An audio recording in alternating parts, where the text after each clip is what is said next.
ఎప్పుడైనా ఎవ్వరి మీద ఎక్స్‌పెక్ట్ పెట్టుకోకండి. ఆ జబ్బు అస్సలు ఉండకూడదు. నా ఒపీనియను. వాళ్ళెవరో చేస్తారు, వీళ్ళెవరో హెల్ప్ చేస్తారు అని చెప్పని పెట్టుకున్నంత దౌర్భాగ్యం రెండోది ఉండదు. వరదలు వచ్చి ఎంతమంది ఎంత ఇదిగా నష్టపోయినా ఎవరి నుంచో సహాయం వచ్చిద్ది అని ఎక్స్‌పెక్ట్ మాత్రం పెట్టుకోకూడదని నా ఒపీనియను. ఫస్టు నీకు నువ్వు ధైర్యంగా నిలబడగలిగితేనే మీరు ఏదైనా చేయగలుగుతారు.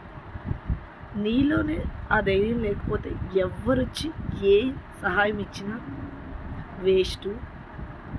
ఎవ్వరిని ఎప్పుడు ఎలాగా హెల్ప్ గాడిస్తాడో